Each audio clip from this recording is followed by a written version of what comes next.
Members, good evening. It's 6:30. Can I welcome you to the Policy and Resources Committee meeting for Wednesday, the 18th of January. Do we have any apologies for absence? Oh, I've got to do the preliminary. I think you all know this by now.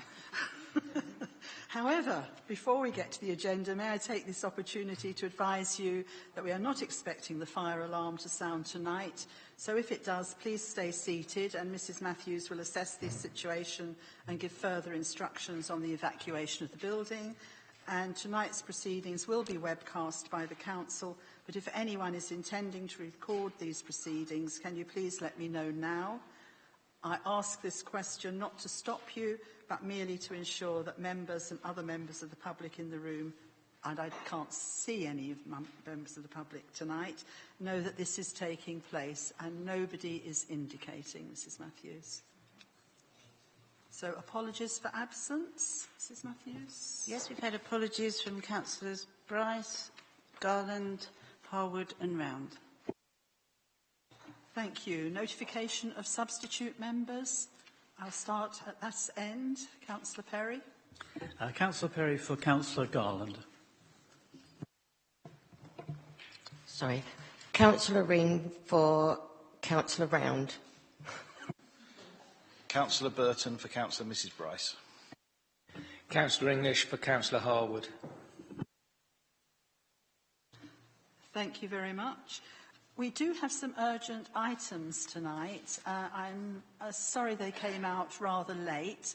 When we get to those urgent items, we'll explain what they are about, because actually I think they're very minor amendments in most cases, so you don't have to plough all the way through the document and compare it with the one you had. So I do propose taking them tonight. Is that agreed? Thank you. Notification of visiting members. I don't see anybody. Are there any disclosures by members and officers? Councillor McLaughlin. As I am a current landlord, I will withdraw to the public benches on item 16 and take no part in the discussion or vote. Thank you. Anybody else? No. Disclosures of lobbying. Has anybody been lobbied? No, nobody's indicating. To consider whether any items should be taken in private because of the possible disclosure of exempt information. We do not have any Part 2 items tonight, so I propose to take all items in public. Is that agreed? Thank you. Now, before I move to the minutes, they did come out very late. Has everybody had an opportunity to read them? Or maybe it would be better if I said, has anybody not had an opportunity to read them? Right, okay. In that case, we will move to the minutes, and there are two parts to this. I'll take them page by page, and that's the first part of the meeting that was held on the 14th of December. So for accuracy first, page 1, page 2, page 3, page 4, page 5, page 6, page 7, and page 8. Is that agreed that they are accurate? Members, may I have, thank you, so I can sign those. I'm sorry, members, I've had this flu-y thing that everybody's had, and it's brought my cough back, for which I apologise. I have the minutes of the meeting held on the adjourned part, which was held on the 3rd of January, page 1, page 2, and page 3, and page 4. Are they agreed to be accurate? Thank you. I heard Councillor Burton, but nobody else. Thank you. Yes, I know. Councillor Blackmore, can I ask whether you have any disclosures as you arrived after we did that item? No disclosures, Madam Chairman, but I have been lobbied on one or two items. Thank you. Do you want me to specify which ones they are? It's to do with the parish services scheme, which I believe forms part of the medium-term financial strategy. And I imagine everyone else has been lobbied too. Yes, actually, it's true. Actually, funny enough, I haven't. So, okay. That's interesting, isn't it?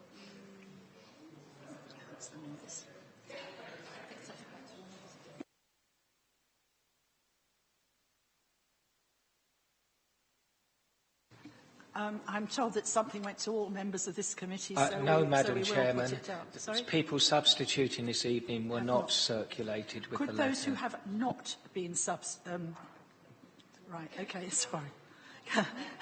Lobbied. I was going to say consulted. Okay, so that's... And you, Councillor Burton?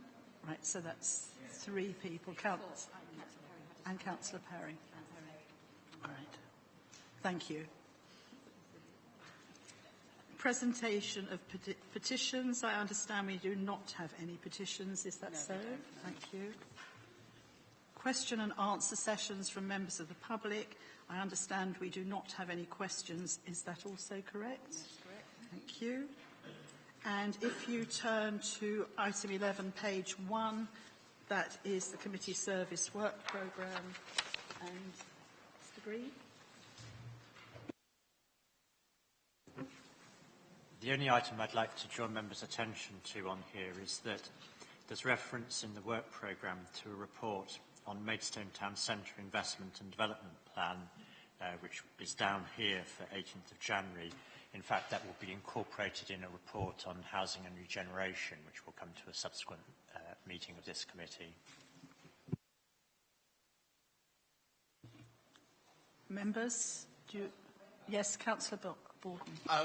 Could Mr. Green put a date on when that report will come? If we come to your March meeting. Are there any other comments that anybody wishes to make? No. Okay. So can we now move to agenda item 13 on page 17? Sorry? On page 12. I really do think we need the lighting improved in here.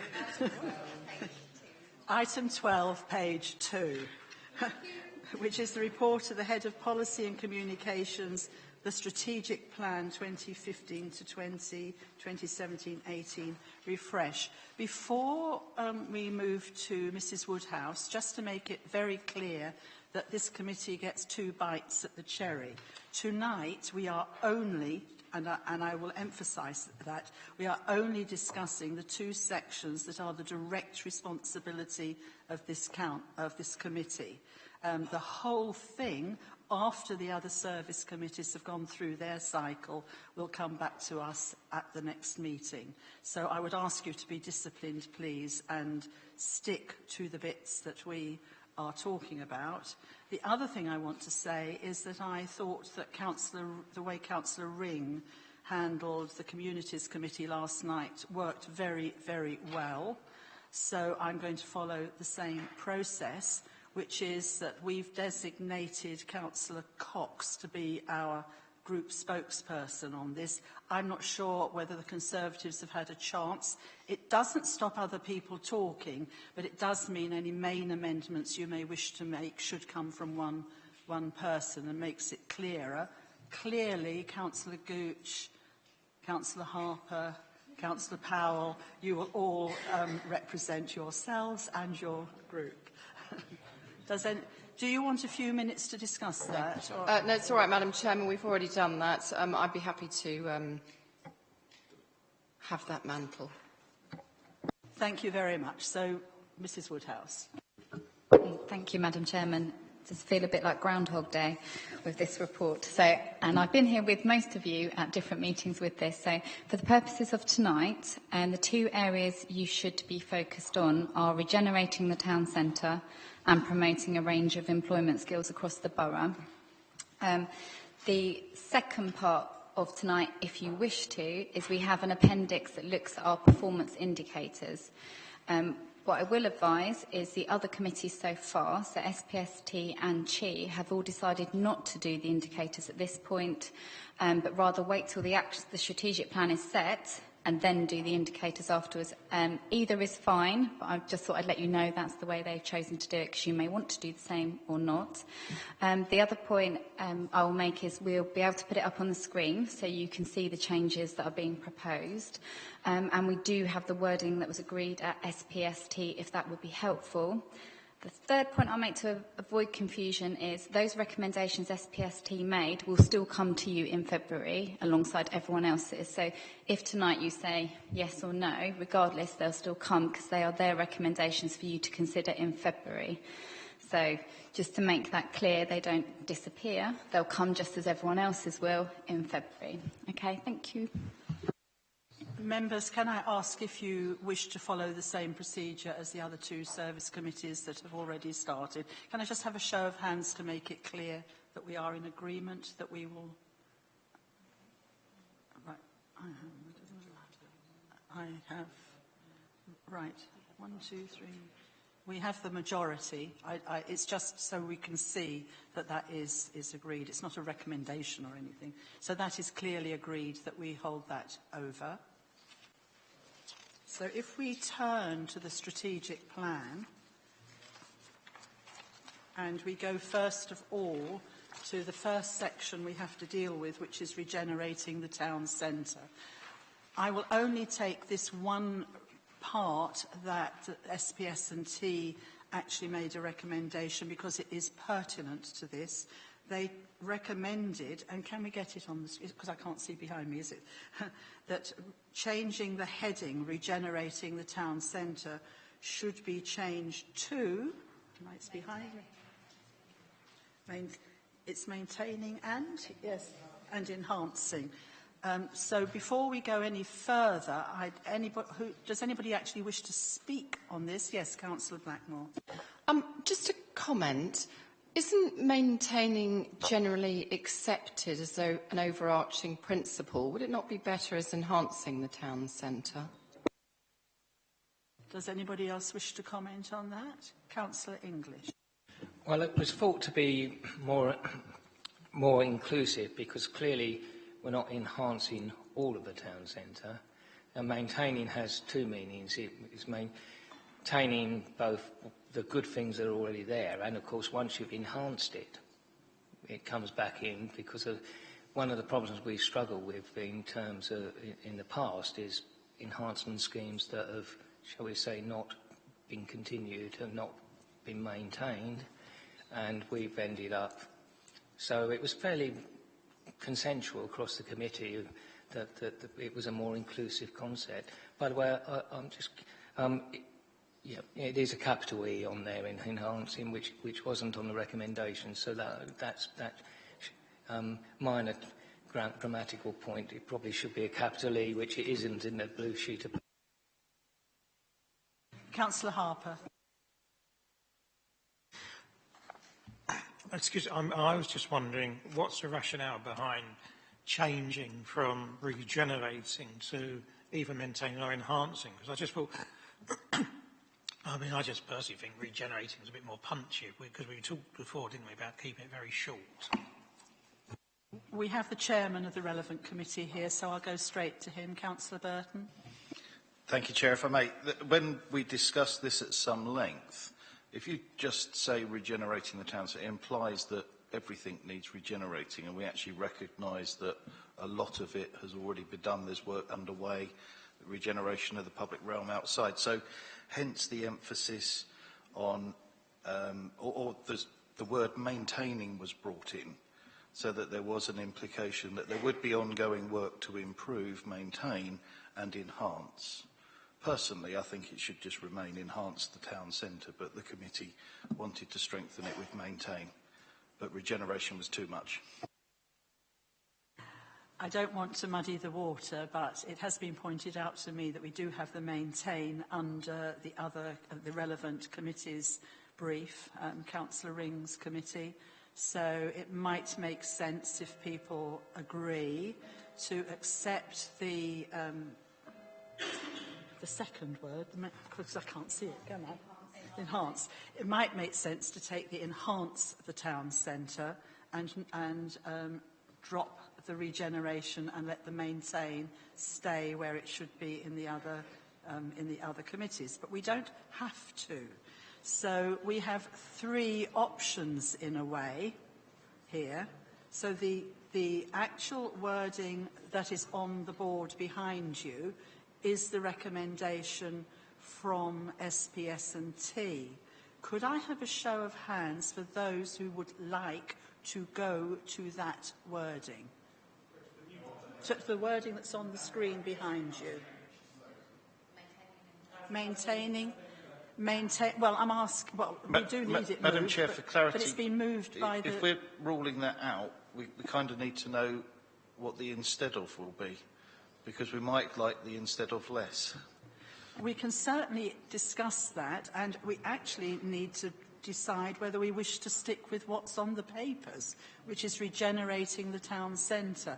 But as we have a recommendation from SPS&T, it would be as well to say whether we agree with it or not and get it out of the way, because it is our section.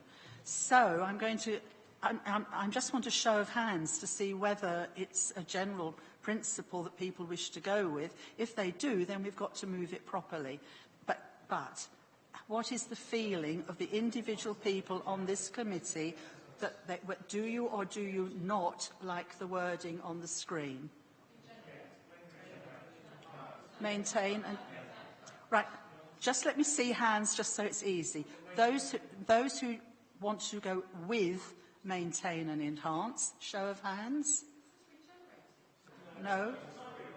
1, 2, 3, 4, 5. That's 6. Those who don't like it, will you please show? 1, 2, 3, 4, 5. We've got 6. Right. All right. So we've got even Stevens here, haven't we? Goes for me, doesn't it? I actually see the sense in keeping maintain where it should be in the appropriate section, as long as we have it captured. And it is captured in the communities section. Can we have the wording from communities actually read out to show that it's there?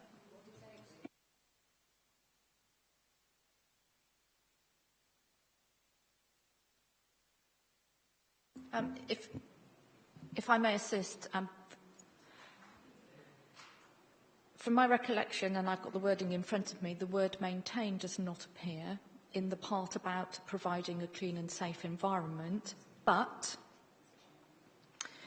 there is direct reference there to work with our partners to improve all areas of the public realm, not just the town centre, but all areas of public realm. And my advice to you would be that that captures, I think, the general improvement aspiration that we have for the whole of the public realm, including the town centre. There is also reference in clean and safe environment to having an attractive and a clean environment. For me, that captures this council's responsibility for the custodianship of the public realm. The maintenance of infrastructure, sorry to be bureaucratic about this, predominantly lies with the county council. That's not to say it isn't important.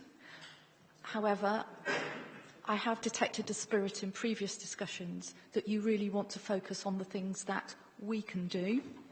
That obviously doesn't rule out working with other people. So I'm just bringing to your attention that providing a clean and safe environment I think, captures the maintenance and improvements generally across the board. Regeneration, you're absolutely right to say, is a step further than that. And at the moment, what we say is we want to regenerate the town centre. Councillor Burton, as chairman of that committee, did you want to come back and say anything at this point? I'd love the opportunity to say more. I don't think I really need to add to what I said originally. It's clear what my committee had suggested, and my personal view is that we should leave it as it is in the original. What I really want to say goes a slight stage further. If you look at the paper, the plan that you have in front of you, we have the strategy as it currently exists with an amendment, and what we're actually talking about is an amendment of the amendments of what is actually in force. And what it says currently is enhancing the appeal of the town centre for everyone. It's actually a little bit more meaningful than just enhance the town centre. What does that mean? It's about its appeal value, about attracting people, making people want to be here. So my personal view is it should actually remain unaltered as it is currently adopted.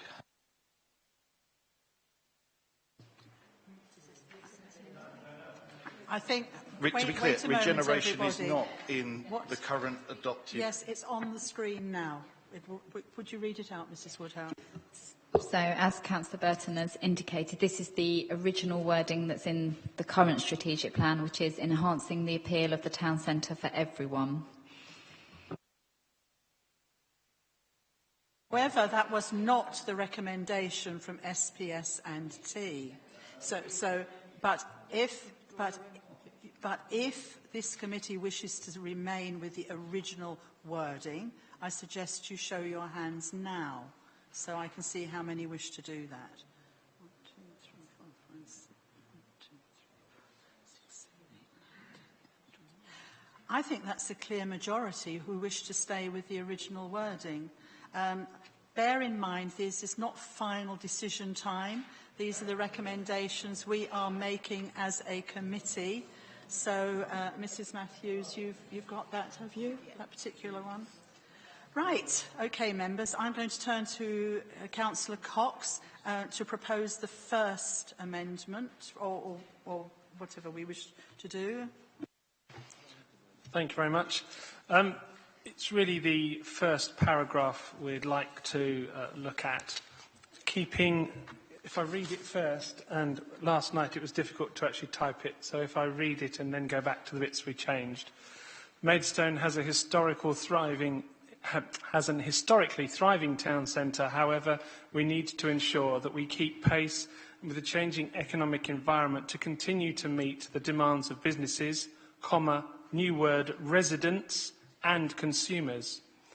Then we wanted to take out investment in Maidstone town centre is needed to continue to be a popular place of leisure, for leisure to live, shop and work, and replace it with, so it would read, and consumers, full stop. A diverse and thriving town centre requires a full range of business, retail, cultural and leisure opportunities.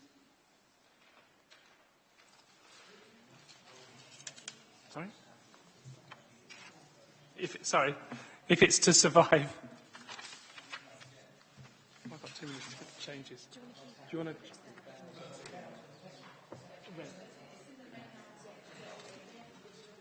Members, while we get the second bit straight, let's just take the first part, which was to insert the word residents. And the reason for that is because the town centre has an increasing residential population. It is quite large now.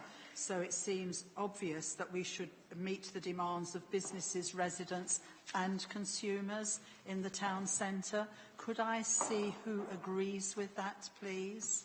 1, 2, 3, 4, 5, 6, 7, 8.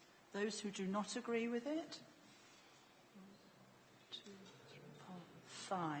So that we will recommend that as an insertion. Did I miss you, Councillor Burton? I apologise. If I may just add to that.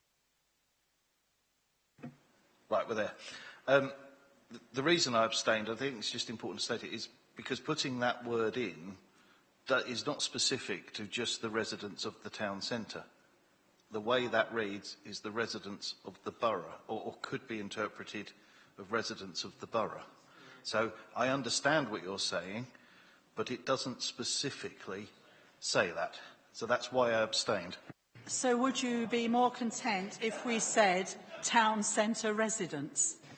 Well, no, actually, I think the way it is written, I actually support what it says, because it's for all of the residents of the borough and not just the residents of the town centre. So I agree with the amendment, but not for the reasons that you were thinking it meant.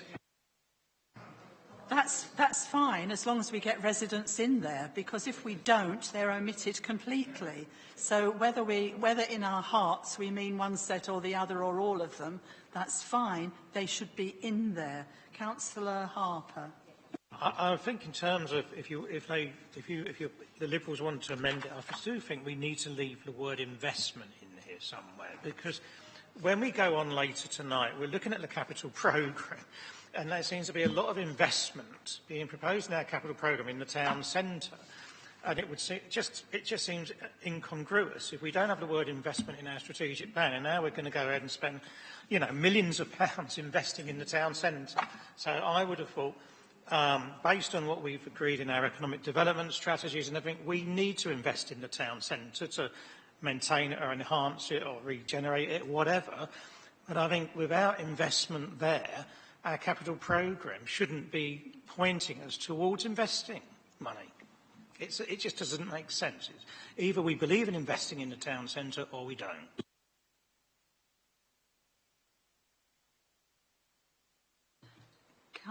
Sorry, Mrs Woodhouse, do you want to just come back on that? Not especially, but just to point out that the word investment has been included in the suggested change for when you come to consider that. Thank you. It does get quite confusing, I think. Yes. Councillor English. I do take the point that Councillor Harper's making, and when SPS&T discussed this, it was suggested by some members that the wording that I also agree with from Councillor Cox would actually fit better further down the slide under with the we mean section. But we do have the wording in the main body of the text. Is it up behind me at the moment? It's just that captured the changes that were made in a more appropriate manner, we think, because it actually, trying to marry those two paragraphs together, the section that now appears under we mean from SPS&T with the previous paragraph makes for a very sort of clumsy and chunky juxtaposition, and it actually reads better if you disaggregate. I have a bit of a problem because although the wording is up on the screen over there, it's far too far away for me to read it. So I'm going to ask Mrs Woodhouse if you could actually read it out loud, please, what we have, and perhaps we can indicate where a stop can come for a new sentence. So we've deleted the last sentence that was there, and we put in a new sentence. A diverse and thriving town requires a full range of business, retail, cultural and leisure opportunities with the investment to support them. I think that actually captures what Councillor Harper was attempting to say. Indicate if you wish to speak. Councillor Borden. No, I don't think it does. I think it needs to read a range of business, retail, cultural, investments and leisure opportunities. Full stop. That's what I would personally do because in this, because we do need investment opportunities as well, not just relying on the investment to support the other opportunities. That does say what it says up there, but perhaps in a better way. So can you repeat it slowly and we'll try and change it so that it says it? So it would be full stop after leisure opportunities, and then it would say, and then the word investment would be precisely where you put it. So if you just delete everything from there, that might be slightly better for Councillor Harper.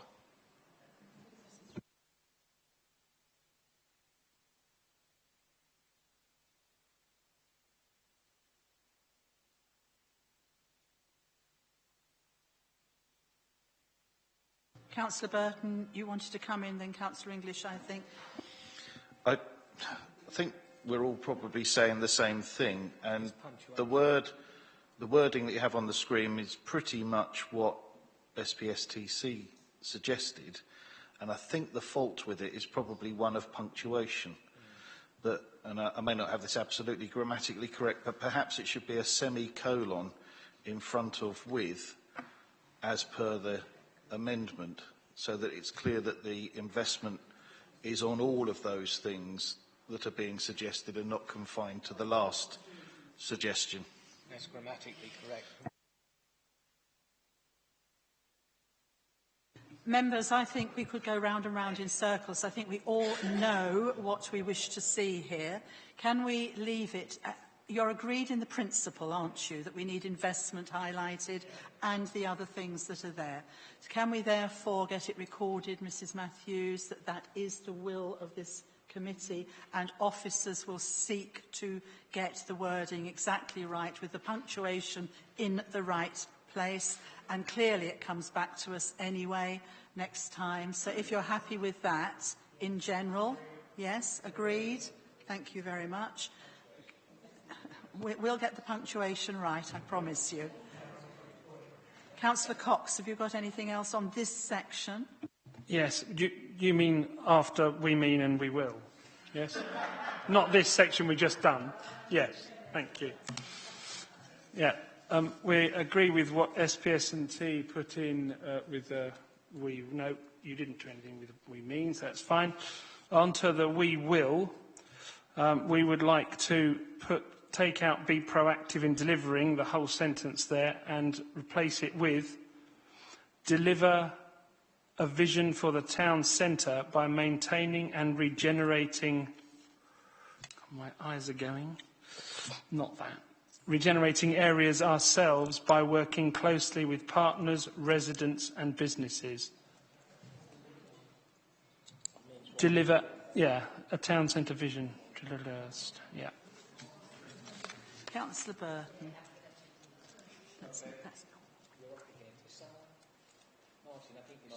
Martin, I think. Turn it off, please. Right. I think this is quite a good example of one of the traps that we can fall into with this strategic plan, that the statements should be high level and strategic and not specific in action. So, in actual fact, I think, for example, on this one, SPSTC suggested that it should review and update the town centre development plan. The town centre development plan will be where the detail is and will be subject to review and updating and keeping it fresh. And you're not constricted with an overarching strategy that you've got to change, that you can then change something that's subservient. Yes. I agree. So you've got to keep this document as high level and as snappy as possible.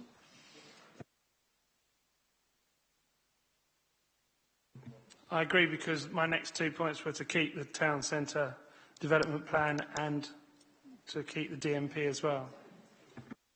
Just a moment, I'm going to bring in the Chief Exec just to remind everybody what we have already previously agreed on this committee. Hopefully to be helpful, at one of your recent meetings you agreed that you would ask us to produce, and we've said that we will bring it to your March meeting, a housing and regeneration strategy.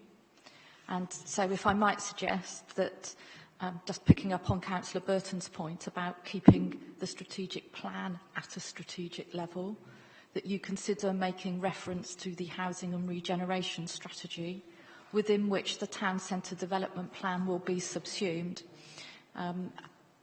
Just a suggestion. Councillor Blackmore. I think the Chief Exec was actually reading my mind.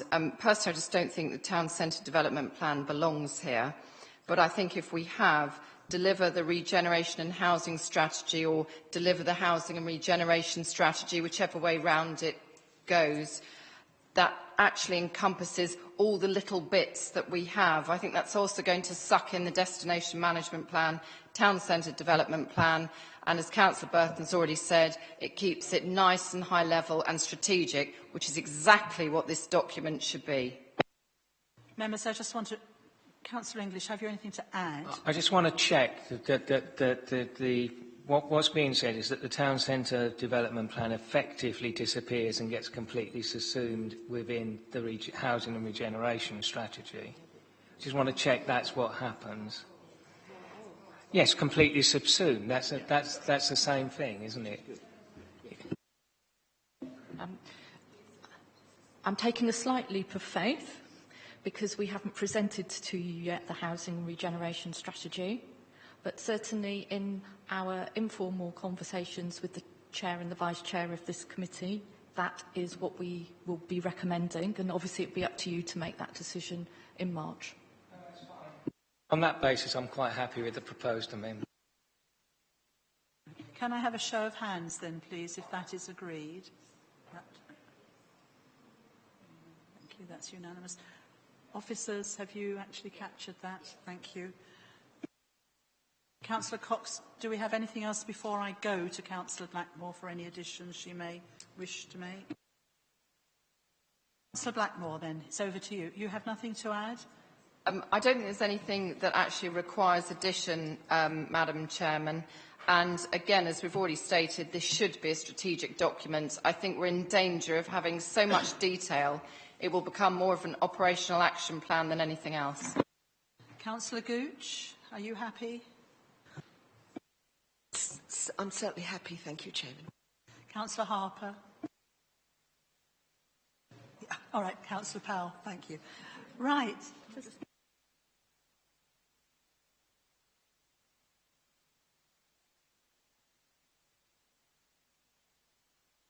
Members, are you satisfied that you know what has been agreed, or would you like the officers to read back what we've actually said? Are you happy? Yes? Good. Okay.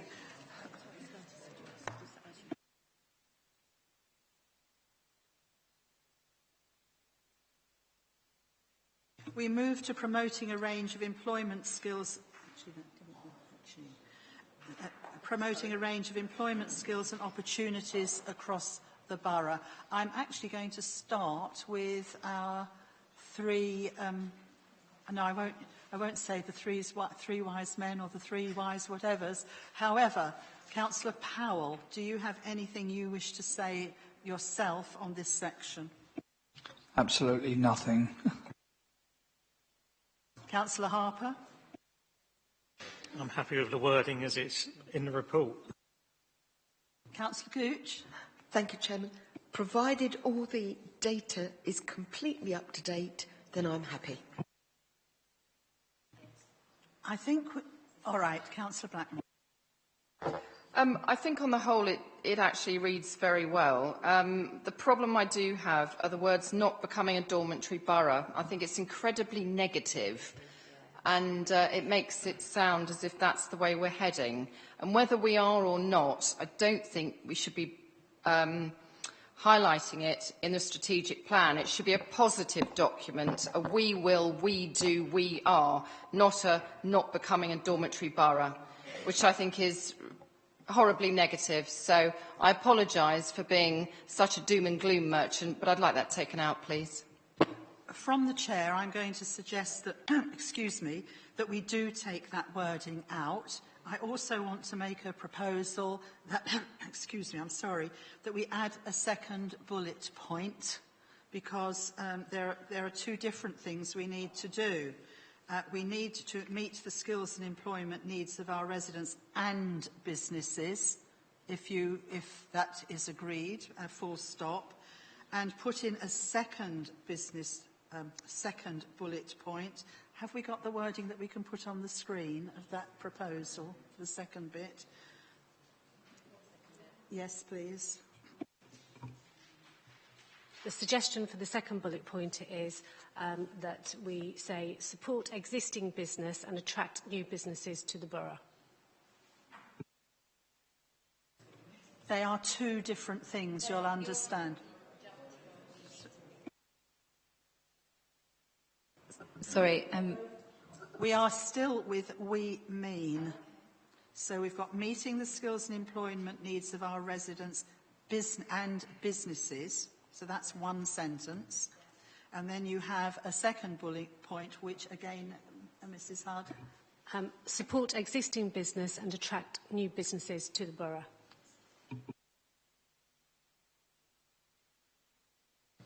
They are two different things. This was discussed. Councillor Blackmore was at the meeting the pre-meeting, where we discussed having a second bullet point. Councillor English? I may, just for the sake of avoiding repetition, when SPS&T discussed this, we just suggested adding the words "and employers" after residents in "we mean," and I think that really does cover it better, because otherwise you end up repeating the same words over and over again. Well, there's really no difference between, I just wanted to avoid needless repetition. Happy to take meeting the skills and employment needs of our residents and employers, that's fine.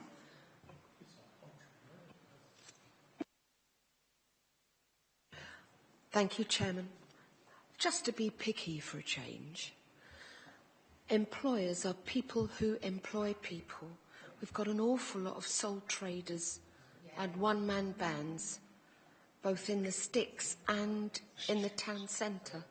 So it needs to be entrepreneurs. Businesses. Councillor Borton. If we're going to have meeting skills and employment needs, we are by nature referring to those people who are employees, not those people who are self-employed. So that's why at the moment, if you change businesses for employers, I wouldn't have a huge problem with it, to be totally honest. So I get where Councillor Gooch is coming from, absolutely, but I do think that where you're talking about employment needs, you are by nature talking about employers. Councillor Harper. Would the word entrepreneurs fit in here? Because we've talked about a economy in the past with the economic development strategy in terms of encouraging entrepreneurs, and that covers both one-person businesses and, multi-employee businesses, doesn't it? I'd have thought a phrase like that might just help a bit. Councillor Firmer. Thank you, Chairman. I think businesses covers that as well. I think I disagree with Councillor Bolton, I'm afraid, and agree with Councillor Gooch, and also disagree with Councillor English. I think there's no problem in having businesses in the first bullet point and then businesses in the second bullet point as well. I'm not going to extend this too long. This is ridiculous. Councillor English. Let us be clear, not all employers are businesses. We have significant employers in Maidstone who are not businesses. Nevertheless, they do need to be encouraged to grow. Well, Kent County Council, despite its or the National Health Service or the Army, all of whom are significant employers in Maidstone and may need encouragement in various ways.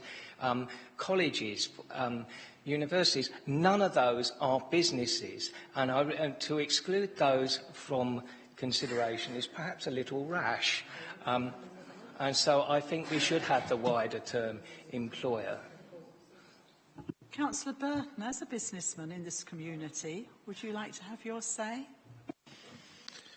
Well, I think the wording suggested by Strat Planning is absolutely spot on. But I do want to add something just to the bigger thought process. We're actually saying some rather grand things here, and I'm not completely convinced that actually it's entirely our role or our position to be able to deliver on this to the extent that we're perhaps telling ourselves that our ambition is. Meeting the skills and employment needs, they are huge statements of intent, and there's actually very little that we can directly, we have an economic development strategy, and we want to see the delivery of that with our partners, the stakeholders involved, but committing ourselves to meeting the skills and employment needs of residents, employers is, I think we're kidding ourselves if we think that in this current economic cycle we're going to have the resources to really even touch that. Councillor Blackmore. Madam Chairman, I'm inclined to agree with Councillor Burton that I think SPS&T came up with a very succinct definition.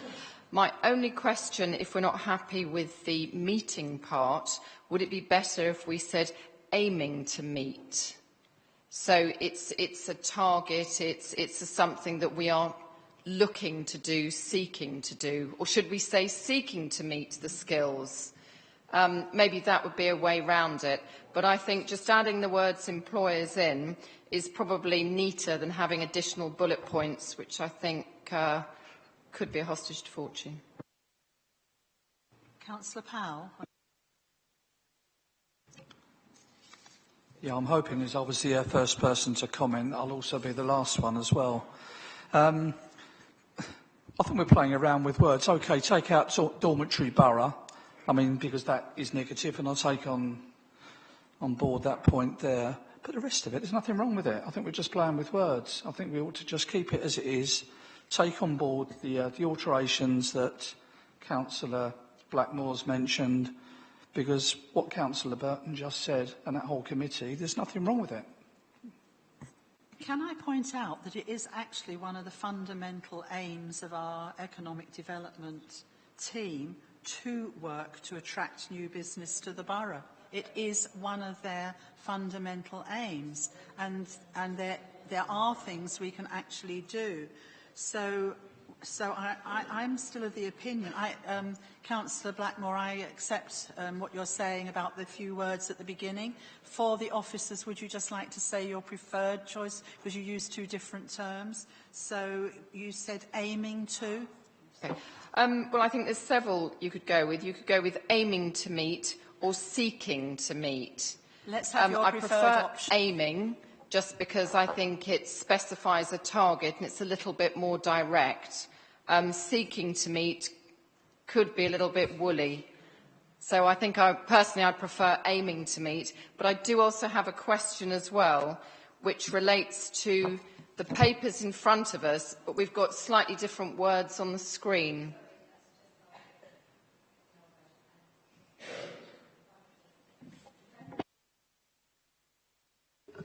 Yeah, the document you've got in front of you, the paper copy, is the correct version with the updated figures. So for the first paragraph, ignore what's up on the screen. The bit you need to focus on is the we, mean and we will sections, because the first bit's been updated and what's on your papers is correct, not what's on screen for that first paragraph.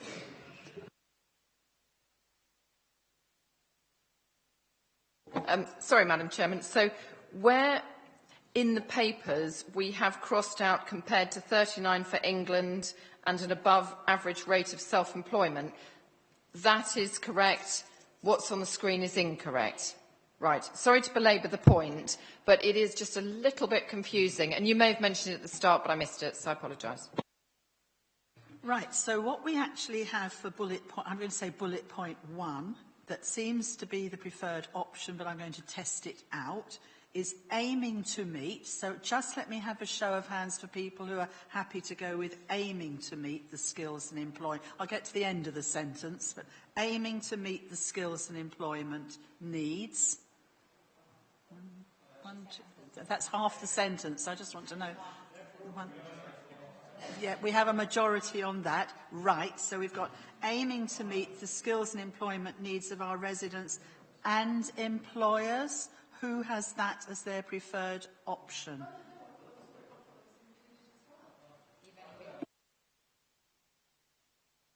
I actually said let's take that first bit first, because people might have had a fundamentally different view. Madam Chairman, I think the problem when you don't actually have a copy in front of you is it. Well, I'm sorry, I can't see that over there, so I apologise.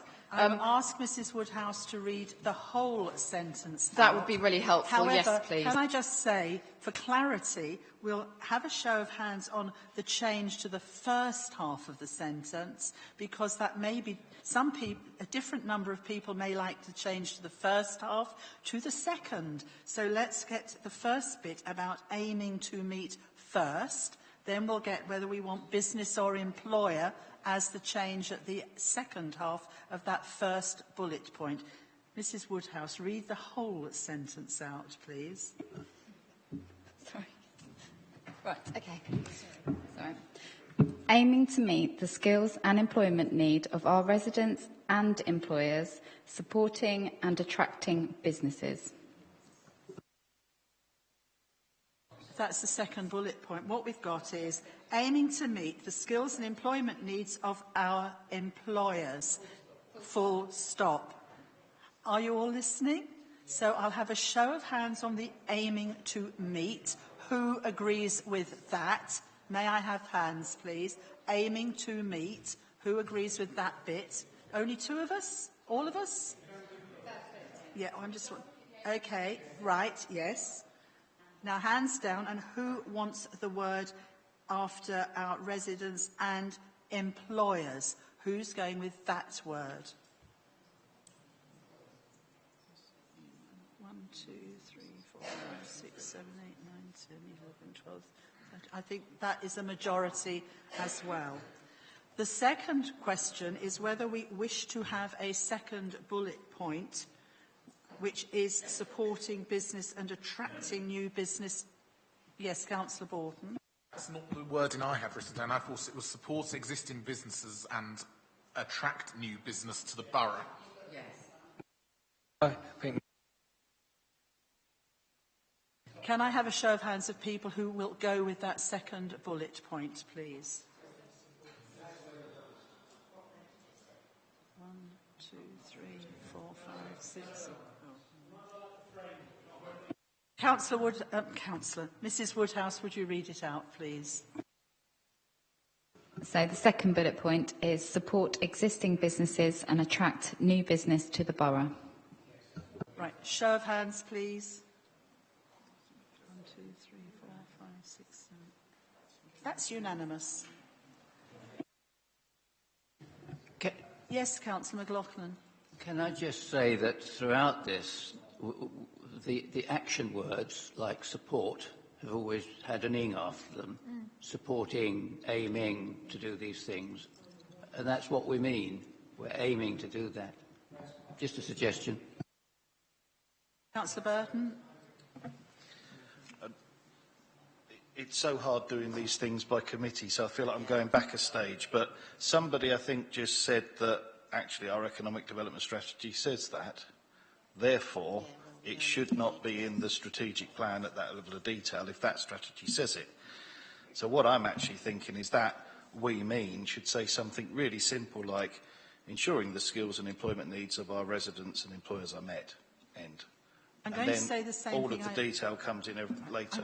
I'm going to say the same thing I said before. I think what we agree on the content, perhaps not the exact wording. So we will ask the officers to go away, and when they've got the comments from every committee, we will ensure that the words like ensuring are it's either ensure or ensuring across the whole range that comes back to us next month.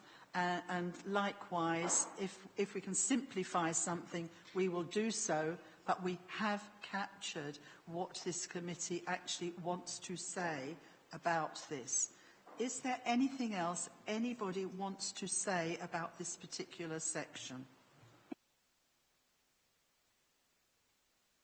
Right, then I'm drawing that to a close.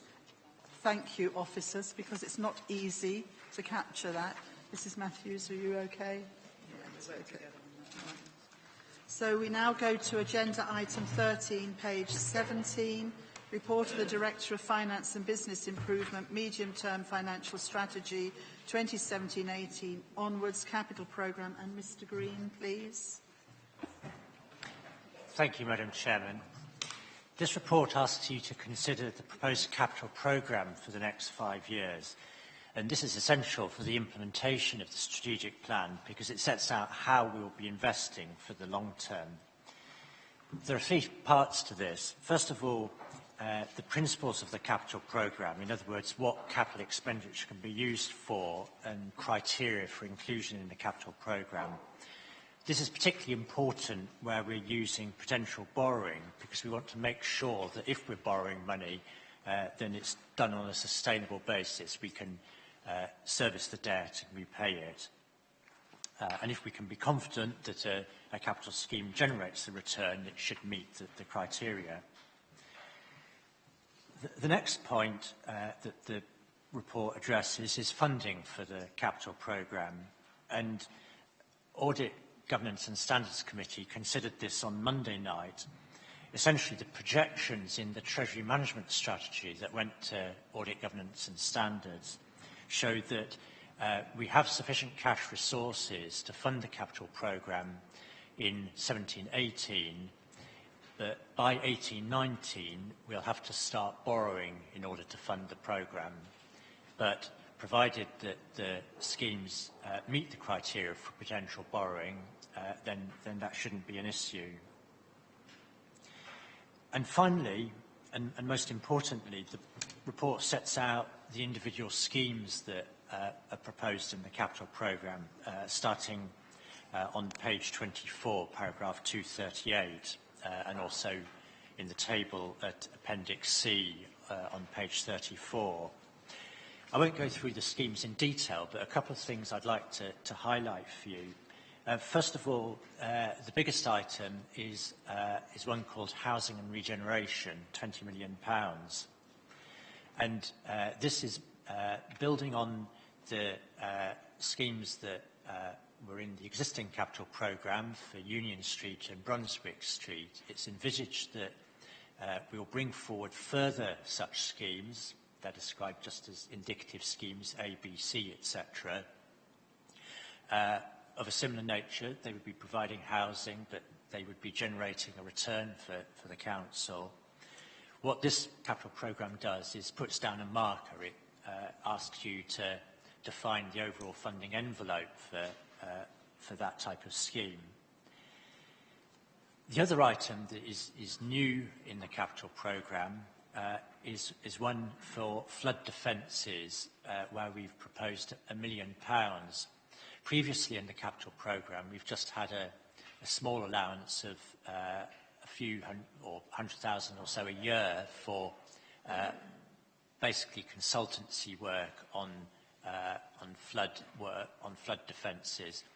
What the £1 million allows us to do is to bring funding to the table in discussion with partners like the Environment Agency and KCC. There aren't any schemes defined at the moment, but we're hoping that as a result of the work that we're doing on flood defences, that there may be schemes coming forward in the future, and the £1 million will allow us to contribute. And the nature of these schemes is that we are going to be talking about millions of pounds, so it has to be a figure of that sort of magnitude to make any difference. So to sum up, what the recommendations on page 17 are asking you to do, first of all, agree the principles behind the capital programme, agree the capital funding projection, and then specifically, number 3, to agree the capital programme as set out in Appendix C, and 4, which is going back to the funding issue, to note that there's a potential borrowing limit of 29,2,870, which is allowing us to fund the capital programme. So I'll be happy to take any questions that members have on the detail in here. Councillor McLaughlin. As nobody else was putting their hand up, we couldn't let him go scot-free, could we? I have two questions. One is one of clarification.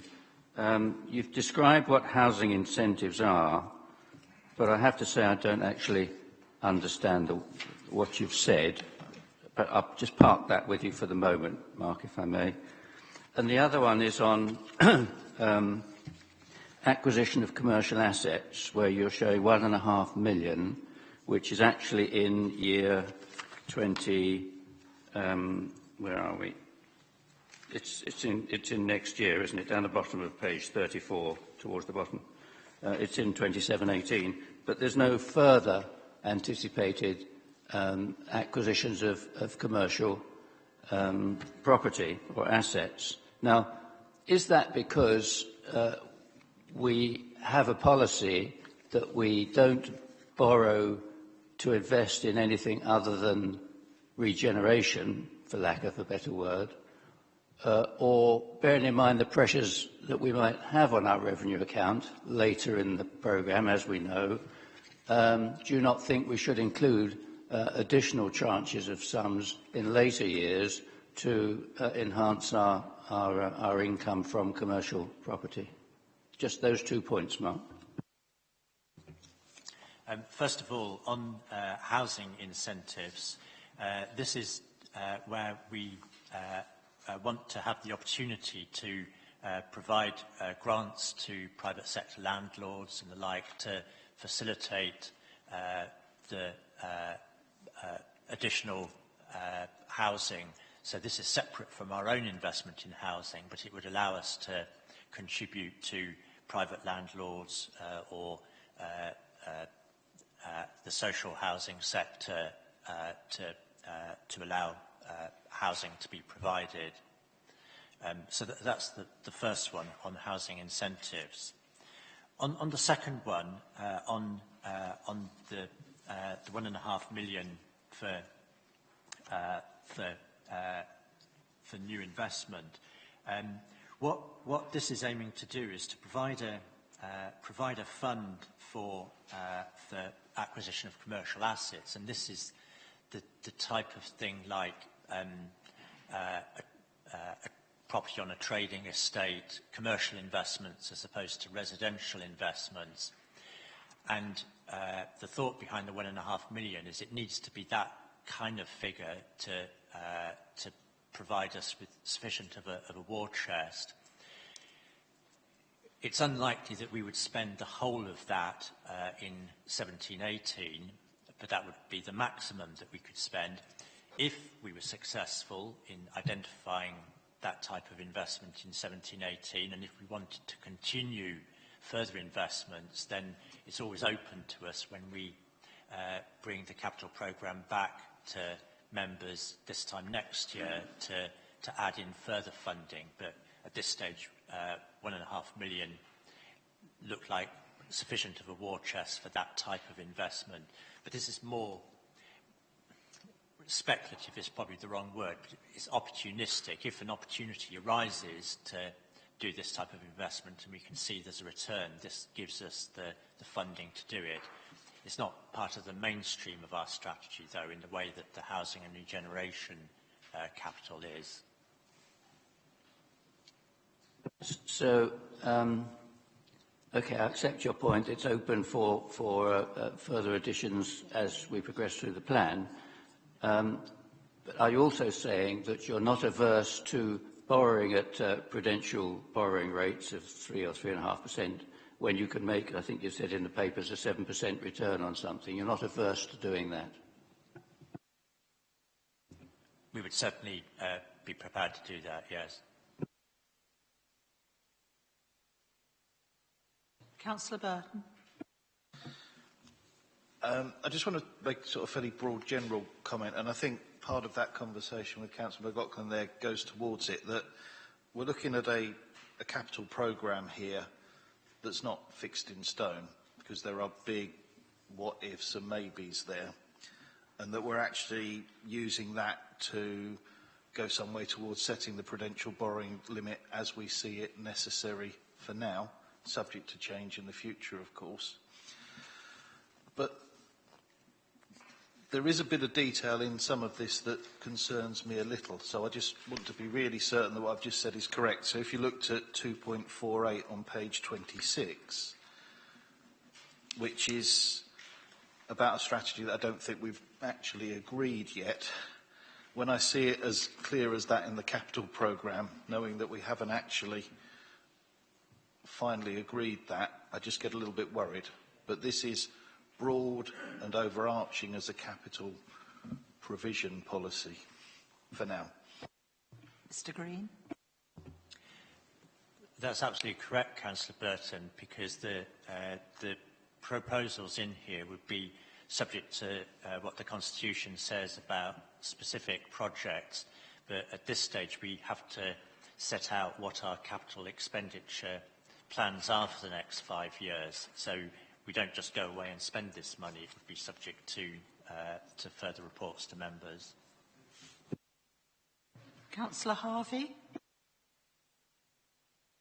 I think I might have got the wrong idea, but could someone just quickly clarify? On page 34, the Museum Development Plan, we've got some money allocated to that. Did we not last week agree we wanted to try and make savings in that area? Can you just come again, please? A little bit slower. I think I might have got this all wrong, but on page 34, under Heritage, Culture and Leisure, we've got the Museum Development Plan. Did we not agree last week we wanted to make savings to the museum? Different thing. Right, okay. Ignore me then. Mr. Green. So far as the revenue budget is concerned, certainly we would propose to make savings, but this is capital expenditure, which is one-off expenditure, which may well actually allow us to make savings in the future. So if we're investing, it can generate savings. An example would be in the area, one of the bids was about investment in equipment for street cleaning. So by investing in up-to-date equipment, you can actually save in the number of people who are doing street cleaning on the ground. So it's absolutely valid to be spending capital money to generate revenue savings. So you can have the two things together. You can have capital investment and revenue savings. Councillor Blackmore, you were next. Thank you very much, Madam Chairman. On page 25, 2.44, where we've got public realm capital improvements, I see we're looking at upgrading, for want of a better word, mechanical sweepers. And it mentions, by the way, there's an excellent company in the village where I live in, Marden, who can supply a superb range. Other sweepers are available, but just a little plug there for Marden. I don't have any. Private company. Anyway, sorry, as I was saying, so mechanical sweepers, we've mentioned the litter. Nothing about the removal of chewing gum. I'm sorry, one of my big bugbears. Do we have a special machine that removes chewing gum? And could I suggest spending some capital money on said machine if we don't already? That's number one question. Second question is, under 2.48 on page 26, where we've got improvements to play areas, you've got S106 money is available. How much is that at the moment? Obviously, there will be more in the future, but do we happen to know how much it is at the moment? And I'm assuming that's in addition to the 940,000. Can I, Councillor Ring, did you want to come in specifically about chewing gum? Then I'll let you do that. Yeah. My leader's going to learn to talk to me one day. We brought them machines. 2 years, 18 months ago, and a team regularly go out, but it has to be done on a rota system because there hasn't actually been something invented, well, apart from a jet wash, but the KCC get upset if we take all their concrete up and things like that. So there is a team. We brought the machines, yeah, and they do their best. On that specific point, Councillor. Yes, Madam Chairman, it's on that specific point. So, if it's a good news story, why are we not publicising it? Because I think there's an awful lot of people who are so anti-chewing gum, I'm sure they'd be absolutely thrilled. Councillor Ring, very quickly. I will get the comms team to write to the Kent Messenger. Thank you. And Mr Green, would you like to come in on the other question, please? I'm afraid I don't have the figure to hand on Section 106 money. I know that there is money that we're holding currently for expenditure on play areas, and as a general point, of course, we would be aiming in the future to include funding for play areas as part of Section 106 agreements, but I can come back to you on the specific amount that we're holding at the moment. That would be very helpful. Thank you, Mr Green. I'm just a little bit concerned about S106 money. It seems to go into a pot somewhere, and we don't necessarily always see it. We hear about it, we know it's there, but it almost becomes the, I don't know, the invisible. So I'd be grateful just to know how much it is, really. Thank you. Can I just say to all members that there have been so many emails flying around about Section 106 money. I've seen them from councillors all over the place, that I actually spoke, well, it was Jason Taylor, actually did show me a sheet this week. I can assure you all that we do have well documented the Section 106 money that there is, how it is to be allocated. So that is available, and I have asked that we should find a method of making it easily accessible to councillors, because a lot of our time is wasted trying to find out about bits in our individual wards, and I have to say a lot of officers' time is wasted in just unending questions about Section 106 money, and particularly questions that say, we've got Section 106 money for this, can we spend it that way? And I think it's time now that all councillors were familiar with the fact that the rules changed, and you can't take Section 106 money just for a blanket issue. You know, we'll have some for this area. It now has to be linked to a specific project. So if we've got Section 106 money in the main, other than a few hangovers from before the rules changed, it is allocated to specific projects. Hopefully, we'll find a way of making that easily accessible to councillors. Did you want to come in? I just wanted to make two suggestions. The first being that we could add the snapshot view of Section 106 money secured into the capital medium-term financial strategy, if that would help. And secondly, maybe the way in which we can improve transparency at a more detailed level could be incorporated into the discussions we'll have as a result of reviewing the planning service, because that's where the 106 is managed. So I can see the chairman of that committee nodding, so I'm assuming that we'll do that. Yeah. I don't think we need to make any recommendation on that. It's been taken well on board by the chairman and officers for part of that review, and hopefully it'll be interesting to see what comes out of that. Councillor English, you are indeed next. Well, I think this is all a little after the horse has bolted in relation to Section 106, because apart from those in the pipeline in the next few months and those that have already been allocated, we shouldn't even be talking about Section 106 once we've got a local plan in place, which will hopefully be the case fairly soon. And secondly, so that's one point. So the whole focus of this approach needs to change, because it isn't going to be about Section 106 for very much longer. And secondly, we should be aware that under the current regulations, there are very severe limits on what can be done with Section 106, and most of the play areas that we're talking about here have already reached their pooling limit and or are very close to it. So we shouldn't be holding our breath for large additional sums of money from Section 106 to be coming in to support this programme. So I think that the thrust of that sentence is profoundly misleading, although I agree with what's been said English, about can you the just rest. wait a moment? Could we have one meeting, please? So, although I agree with the specific points that have been made about making clear what is in the pot already, where it's allocated and how it should be spent and so forth, but we really have to be aware that, given the limitations on it and the time frame, this is not going to, the suggestion that this is going to be a major support for this programme is probably a little misguided and misleading. Mr Green, my interpretation of it is that it doesn't quite say that, but do you want to come back on that particular point? I think it's certainly the case that there is Section 106 money available, and we can provide it in the way that Mrs Broom has suggested. It may even be worth going further and including it in our quarterly monitoring reports to members so that you can see on a regular basis what the position is. Councillor English, you'd actually indicated before this issue came up. Have you something else you wish to say? No, I just think that the point I stand by, we should not be overplaying this.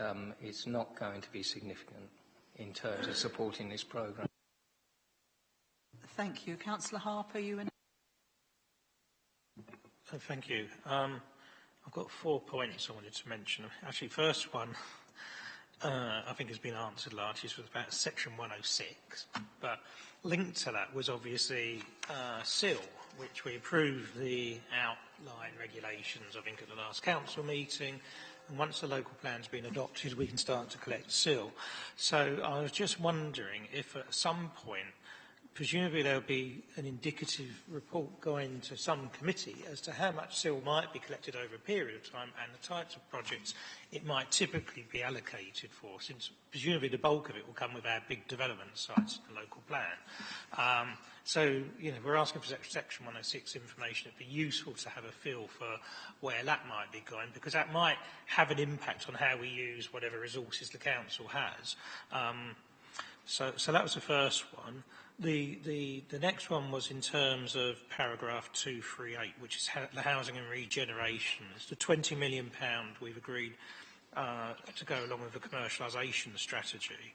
Now, I mean, given our ambitions with that, and I suppose also with temporary accommodation at the bottom of that page, I'm just wondering whether those are sort of adequate sums. I mean, whilst they're large, but once you start getting in these sorts of property types of acquisitions, I mean, £20 million won't necessarily go that far if we're looking to actually develop sort of brownfield or greenfield sites ourselves to the point of development. But picking up what you said earlier to Councillor McLaughlin, I'm assuming that if we review it on a yearly basis, once we've actually got some traction, we know whether we need to up those sums in future years. On para 244, public realm capital improvements, where we're talking about things like litter bins and so on, and that some of those sort of small types of things. I just wonder if it'd be worthwhile contacting all ward councillors who know their patches best to perhaps suggest where that sort of small improvement in the public realms might actually be of benefit. And then just finally, my last point was, is there any limit to what we can borrow? I mean, we've set a figure of 20 million or 29 million, and it goes down almost to the pennies. Is there like a cap beyond which we really shouldn't borrow, or is it just dependent on how much the interest is and how we can fund the debt associated with it? I didn't know if there is any formula.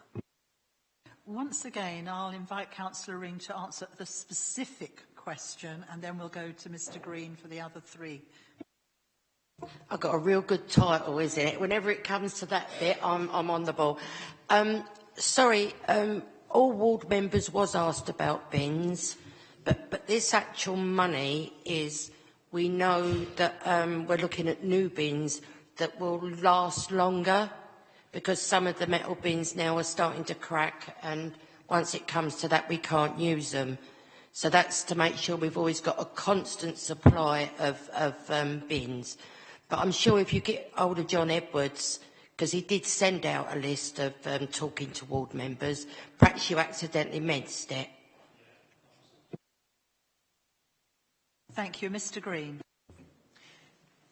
On your other questions, Councillor Harper, first of all, in relation to SIL, I believe it's been covered in reports to SPS&T.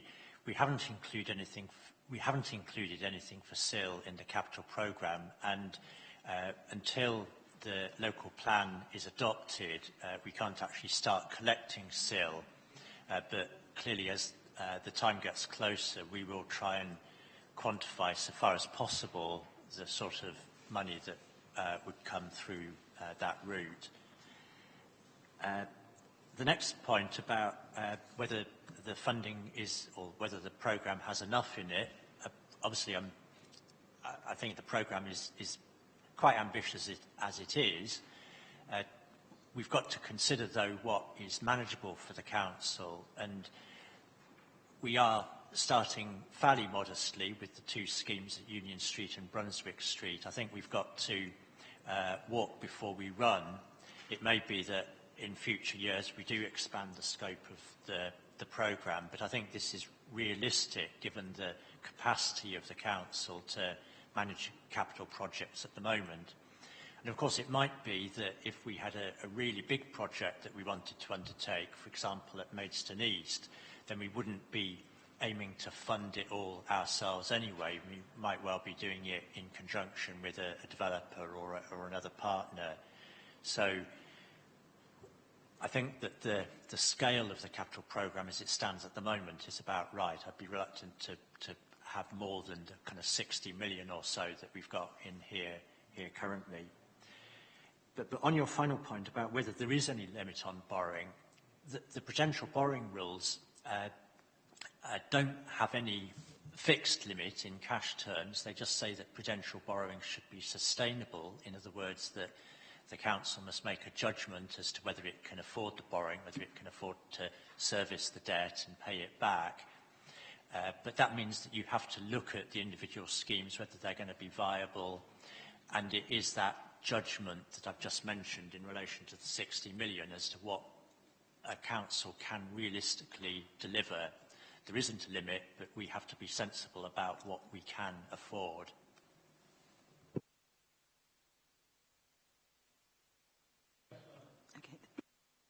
Councillor Gooch, you've been very patient, but you are my last name, I'm afraid. So, do you want to... Thank you, Chairman. First of all, can I thank Mr. Green for a very clear report. It was easy to write, it was clear, easy to read, I should say, and it's nicely set out. I could have written it. So thank you for that. I just have a couple of queries. On page 26, we mention in paragraph 2.48, we referred to a £10,000 grant to improving the play areas. Can you just clarify, if I cast my mind back when the strategy was first being looked at, I think it was John Wilson, wasn't it? I seem to recall that funding would be match funding. So in other words, the parish would find 10 grand or up to 10 grand and we would match it. And I was just being nosy, is that still the case? Or are we being pretty free with our money? I've got other questions. The precise terms of that funding for parishes will be subject to another report, which I believe is going in the next couple of months to Heritage, Culture and Leisure. I can't tell you what the terms would be, whether we would require parishes to match it, but certainly this is making sure that there is £10,000 available for each play area. Thank you for that. I seem to recall seeing somewhere in this report, I can't find it again, that this kind of report would come back to P&R on a quarterly basis. Have I recalled correctly? If so, I'm thinking, because first of all, I think that's very good for the audit trail, because I think one of the audit criticisms was that we were sort of leaving the capital programme and it might overrun and we're not keeping a closer fix on it, if you like. So I certainly welcome your this recommendation that I know is in here somewhere. But I do wonder, would quarterly be a bit too cumbersome, given the nature of the capital programme? Things don't happen overnight. Would every 6 months? I mean, are you happy with that quarterly business? I certainly mentioned about quarterly reporting in relation to Section 106, but in fact, in our quarterly monitoring reports to this committee, we do cover the progress with capital expenditure anyway, so you do see that information every quarter, scheme by scheme. So, yeah, it's no problem reporting that. And thank you. I must have missed that. My final question, please, Chairman. Can you clarify for me, please? I see on page 32 under communities, and I'm sure that the other chairman might want to come in, the crematorium strategy of 650,000 Does that include the new pet crematorium, which has recently gained planning permission? I suppose this is a backhanded way of me saying what's happened to it.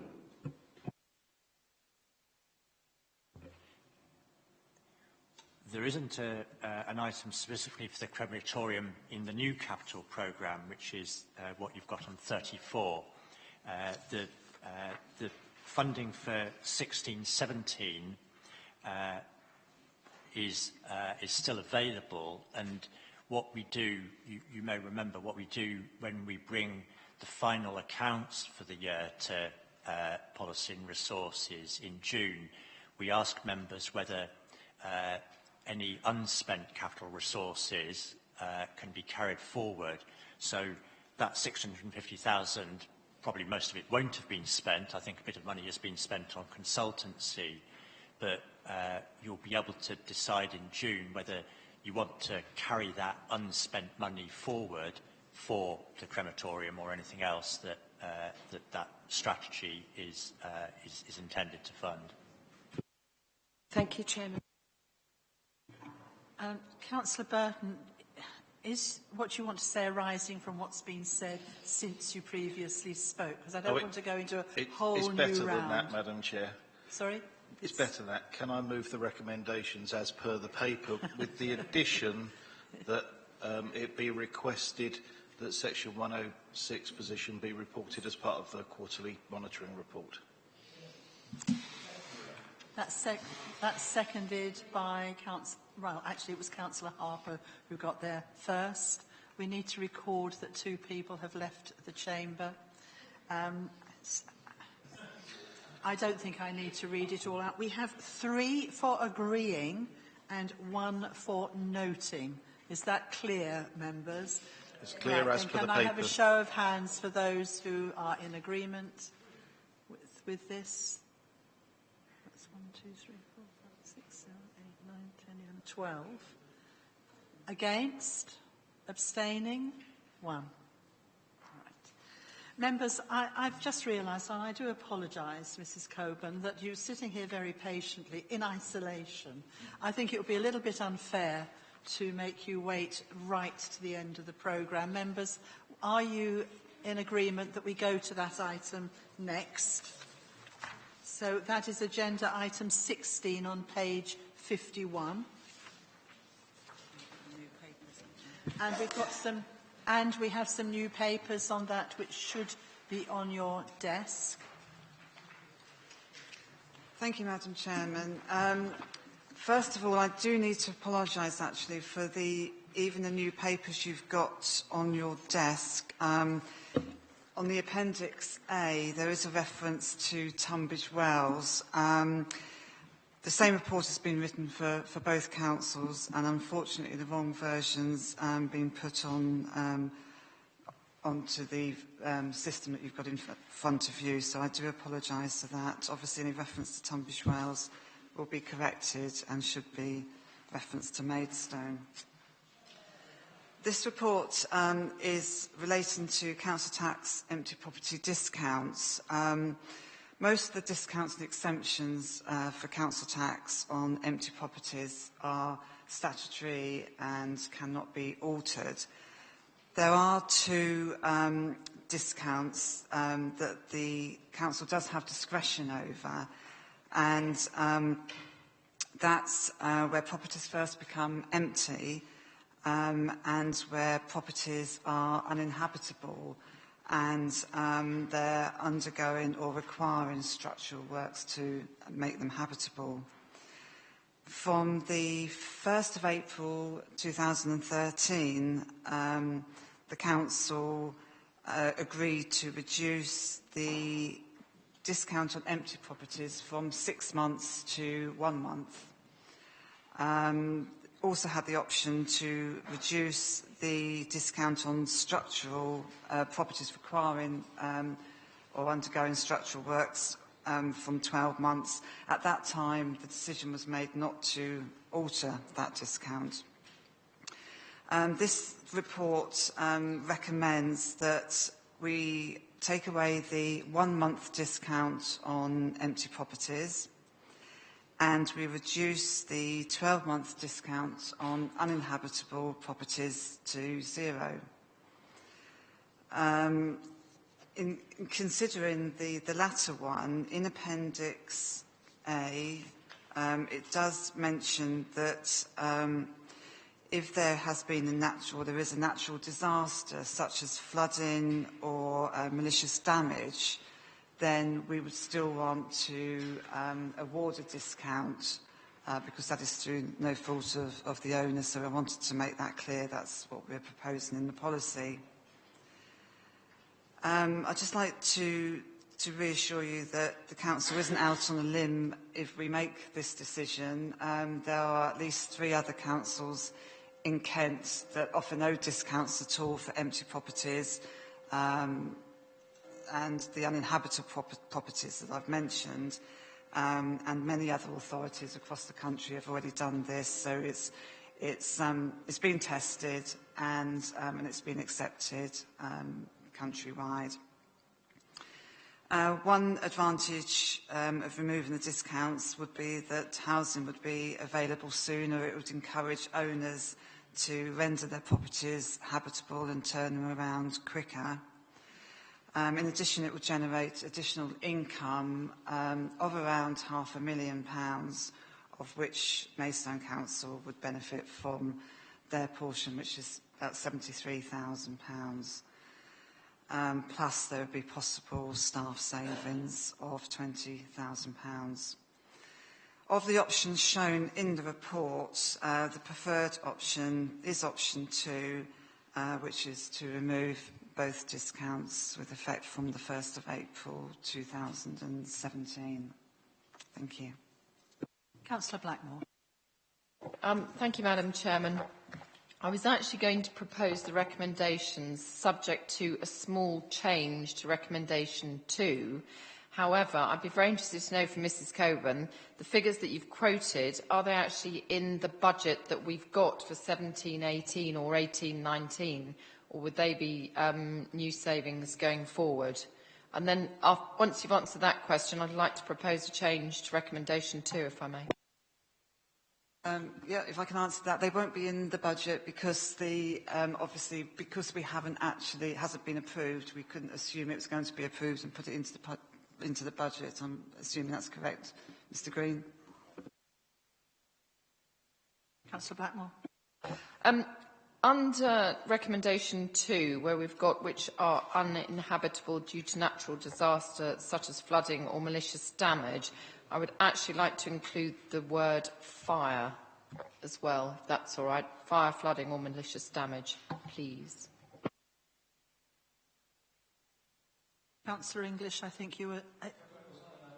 oh, well, I want to know if... Councillor Ring. Yes, Councillor Ring, I think then your hand went up.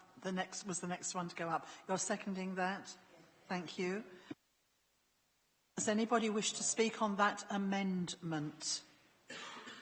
Do you, Councillor English, or don't you? Yes, I think it lacks something, and which Mr Burton may be about to allude to.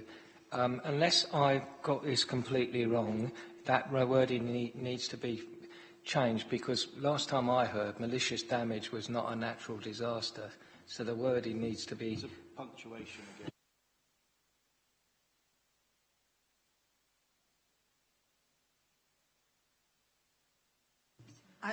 We've got chatter going on. Hold on a minute. We've got such as fire, flooding or malicious damage. So it says which are, well, yes, I suppose technically. Can we talk to our legal officer, please? And then...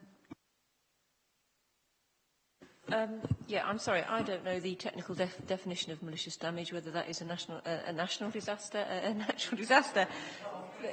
No, it's simply a change. I think you just need to simply change the grammar a bit. You could say due to natural disaster, for example, flooding, fire or flooding, comma, or malicious damage, something like that. Interestingly, I'd already put the comma in. So, Councillor, okay, Councillor Burton, you were next. That was my very point. Sorry. Just altering this. So, are we amending this amendment now? Councillor Blackmore, We do not have to amend the amendment if you are happy to have the comma inserted.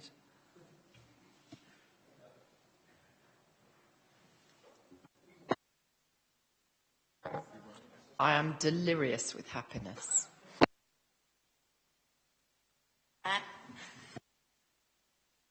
Thank you. We will therefore have to vote on that amendment.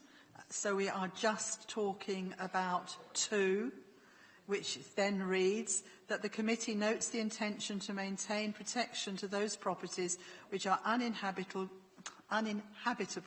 due to natural disasters such as fire or flooding, comma, or malicious damage. Is that agreed? No, I want a show of hands, please, because it's a vote. 1, 2, 3, 4, 5. Councillor Ring, I can't see. Yes? All right.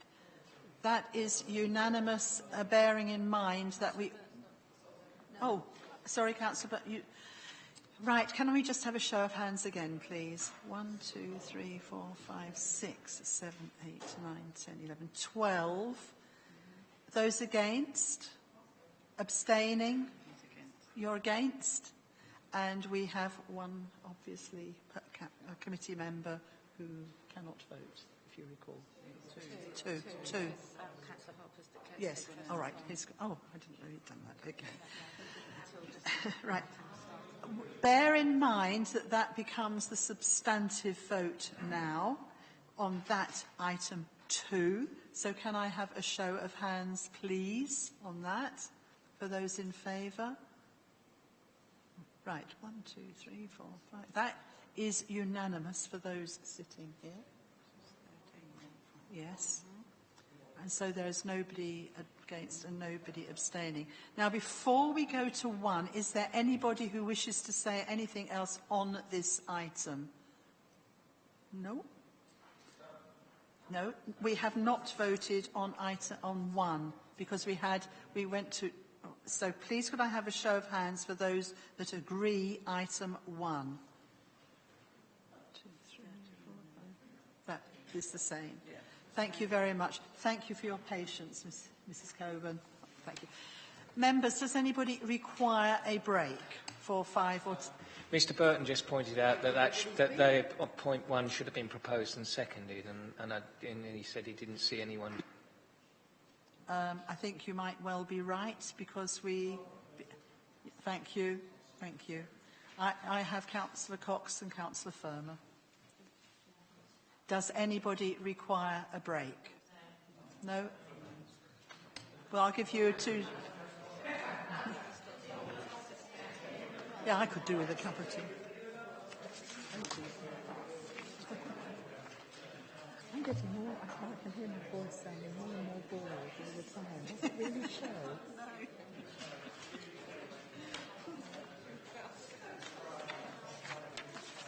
That's done.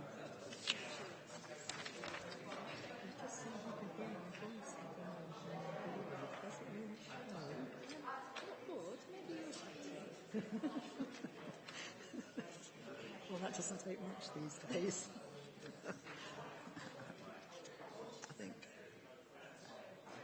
I think we've got to move on, haven't we? Members will move straight on because nobody said they actually required a break. So we're going to agenda item 14 on page 35, the report of the Director of Finance and Business Improvement, Medium-Term Financial Strategy 2017-18.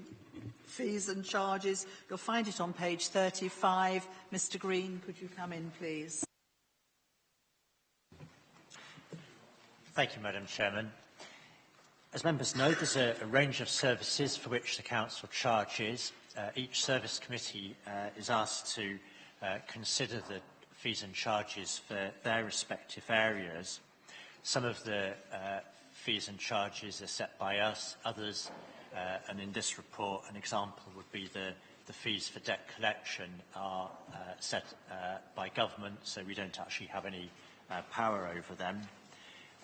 So what this report is asking you to do is to approve the fees and charges for next year, and the main things to point out on here are the ones for the business terrace, where there are some quite substantial increases on some of the units there. This is where we're just taking advantage of the fact that there's demand in the market, so we're trying to get closer to a market rate for those units. We may need to come back to you on the legal fees, because there's still some work to do on those. If so, that would be a separate report. I mentioned about the debt recovery service, where we, although that is a new service and the income is expected to grow, that won't be to do with the charges, because those are set by government.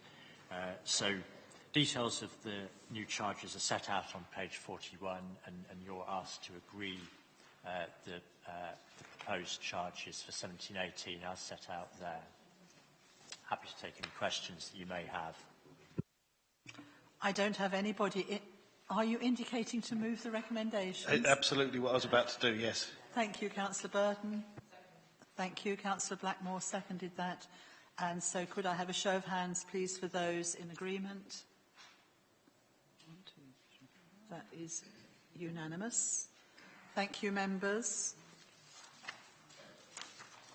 And we now move to agenda item 15 on page 42, the report of the Director of Finance and Business Improvement, Collection Tax, the tax base. Mr. Green again, please. Thank you, Madam Chairman. This report asks you to agree the council tax base for 17-18, and this is the starting point for our assumptions in the budget about council tax income. And you may remember when we discussed the strategic revenue projections at our meeting at the beginning of this month, there was quite a lot of discussion about the growth in the council tax base, and the underlying assumption for future years is of a 1% increase.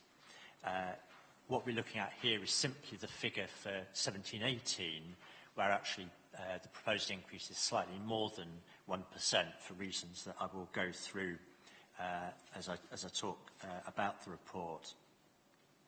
The starting point for this calculation is what's called a CTB1 return, which is included in this report as Appendix 1 on page 47. And what this does is takes a snapshot of the position at 12th of September last year.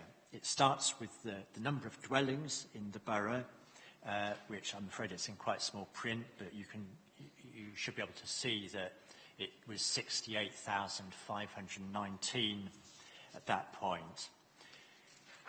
And the CTB1 then goes through a whole lot of adjustments to that figure to reflect the fact that we can't collect council tax on all of those dwellings, or can't collect council tax at the full rate. And the adjustments include various reliefs, discounts. It reflects the fact that within the 68,519 there will be households that are eligible for council tax support. And finally, it includes a calculation to turn that figure for number of households into Band D households, because in order to make the calculation of council tax work, we want a figure that we can multiply by the Band D council tax to get to the total council tax income.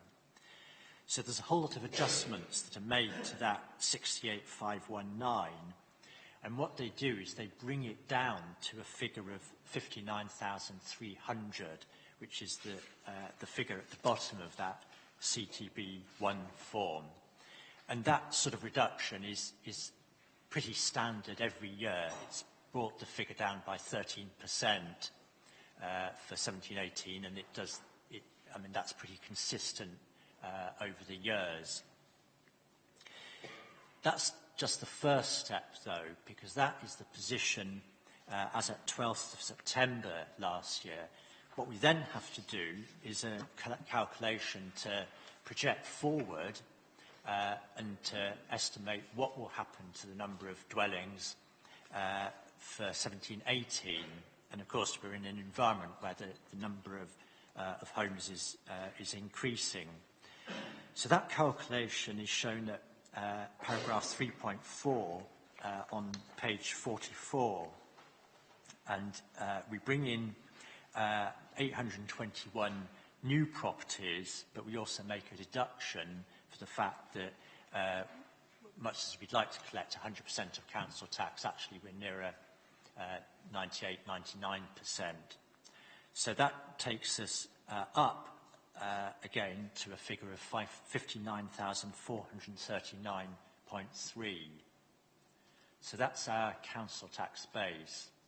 I should just add that in doing that projection forward, in getting to that figure of 821 new properties, we're relying there on the inspectors in the Revenues and Benefits Department. They are familiar with the borough.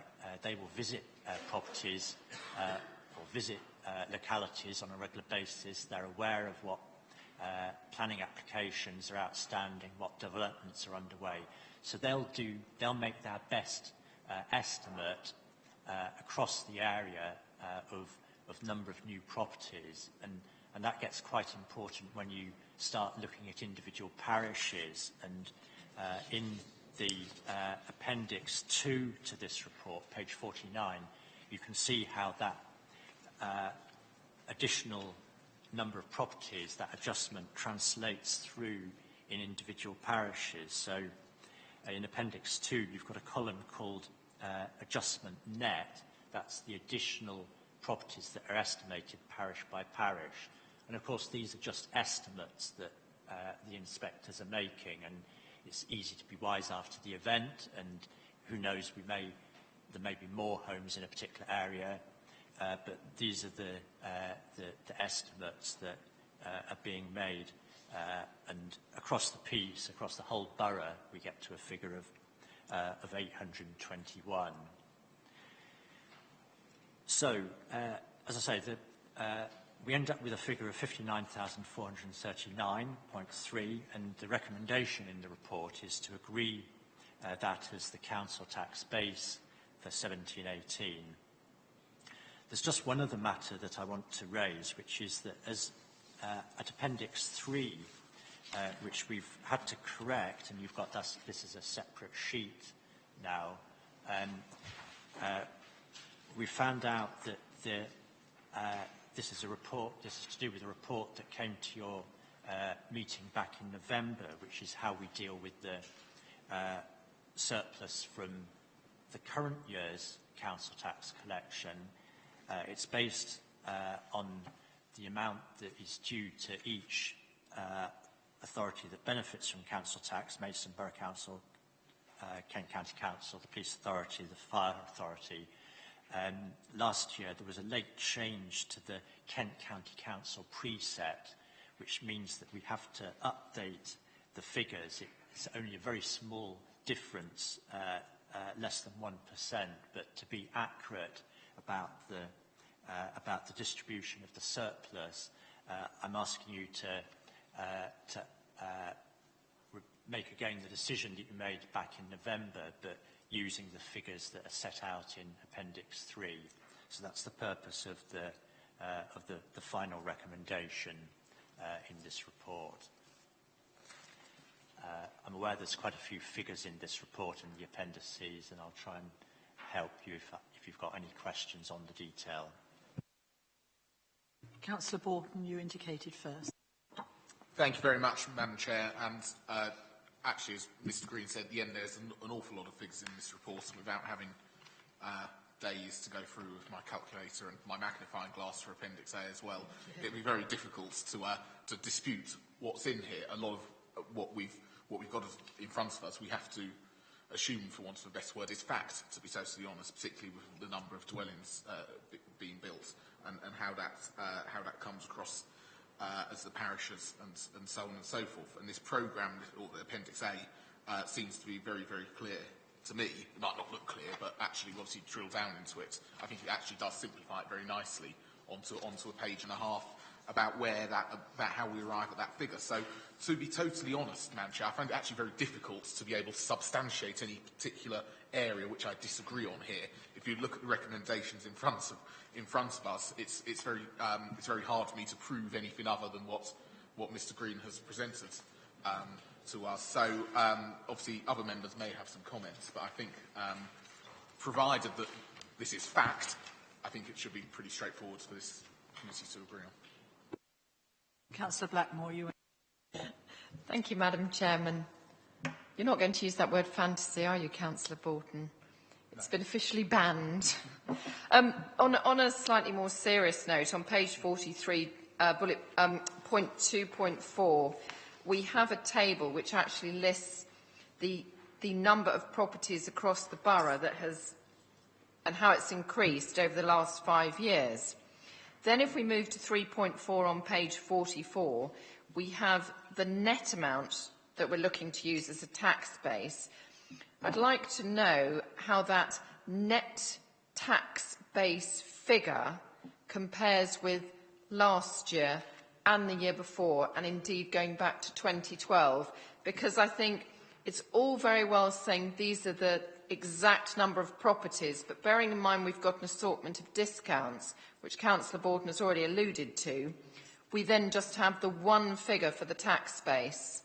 And I'd just like to know how that compares, as I say, with last year and the previous 4 years, please.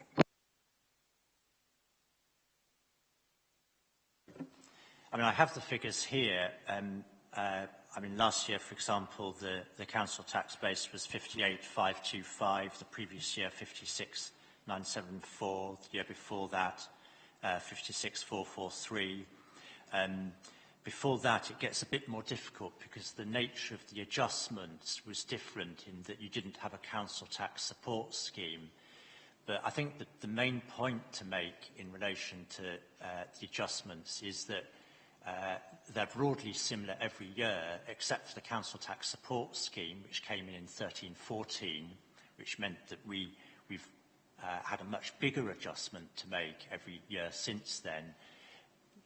Generally speaking, you're looking at a difference of 13 or 14% from the top line, the 68,000, I should say, to get to the net figure, the council tax base.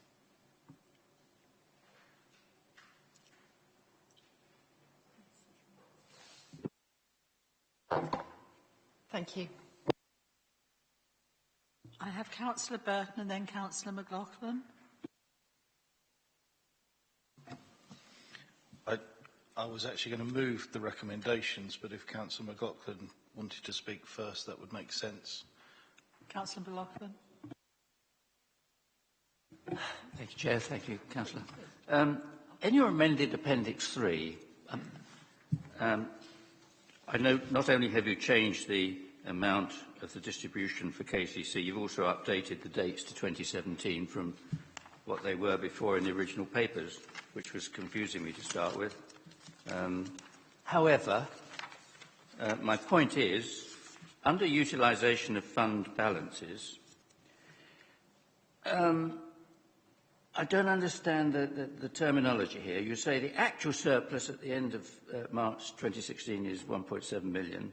Then you take away the anticipated surplus, which appears to be a double negative, because you've got a surplus that you're taking away, as opposed to adding it to the brought forward surplus, which is what I would have expected, which results in your figure of 747. And now you've got to add the projected deficit, which you are then taking away. I mean, why are you not saying deduct the anticipated surplus,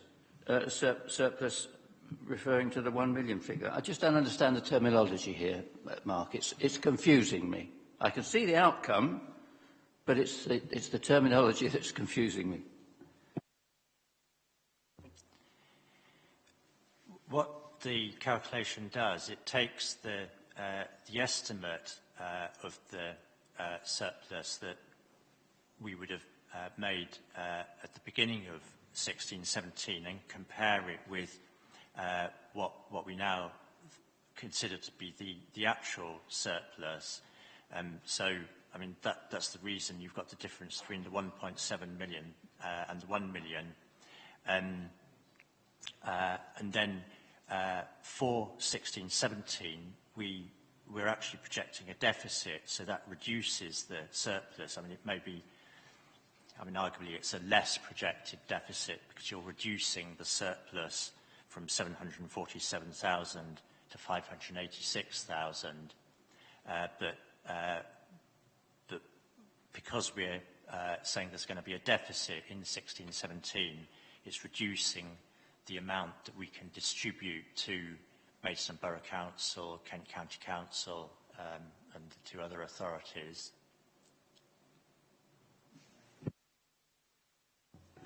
Okay, I think I've got it now.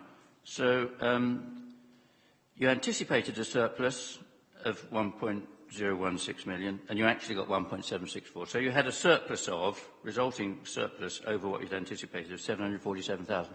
But you're not going to distribute all of that. You're going to anticipate a deficit this year before you make the distribution to the other authorities.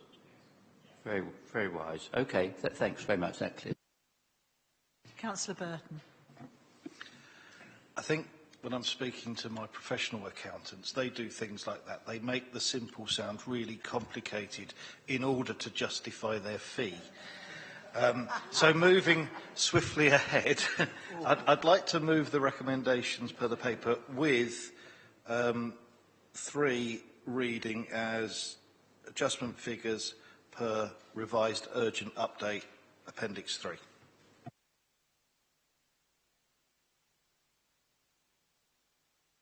Could we just say the amended Appendix 3? It's shorter. Okay, if that's simpler. Members then, yes, is that seconded by somebody? This time I saw Councillor Powell, you seconded, as the first hand going up. I do try to catch the first hand going up. Could I have a show of hands, please, then, for the recommendations 1, 2, and, as agreed, the amended 3?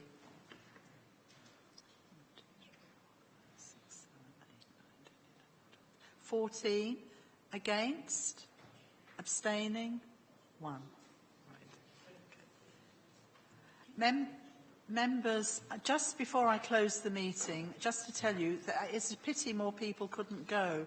There was a really interesting session earlier this week on Treasury management, to which there were some really useful notes.